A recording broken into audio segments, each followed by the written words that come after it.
A U.S. judge who declared a mistrial last month could end the much-watched criminal prosecution of a Nevada rancher accused of leading an armed uprising against federal authorities.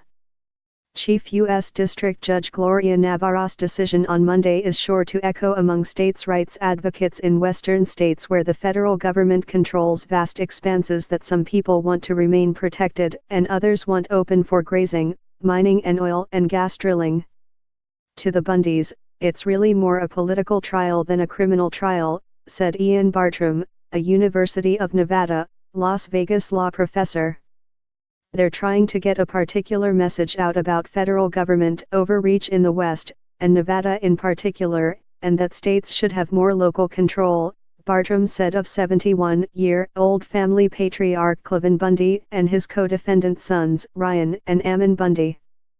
For the government, this is a criminal trial, Bartram said.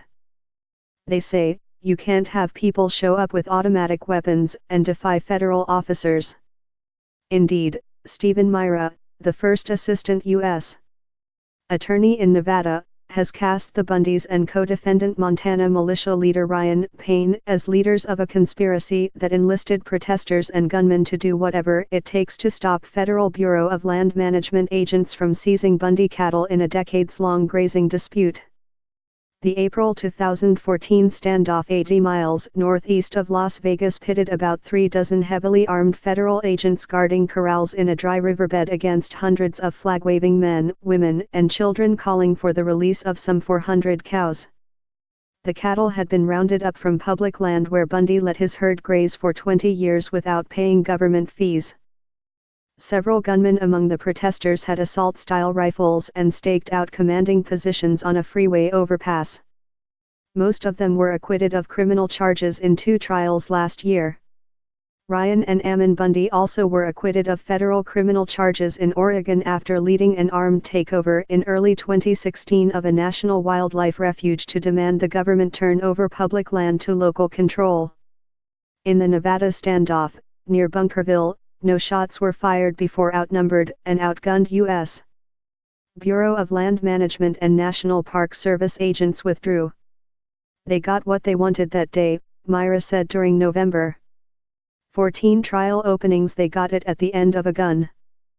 Trouble with the case was evident from the start, and Myra lost a last-minute bid for a postponement. Proceedings were interrupted several times for closed-door hearings and sealed document filings before Navarro declared a mistrial December 20. The judge signaled she might dismiss the case outright and severely criticized prosecutors for willful violations of constitutional due process, including failing to turn over some evidence to defense teams. The defense is supposed to be able to see whatever evidence the government has gathered, Bartram said.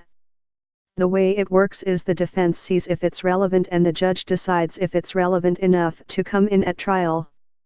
The government is saying there was no bad faith, just a regrettable oversight, Bartram added.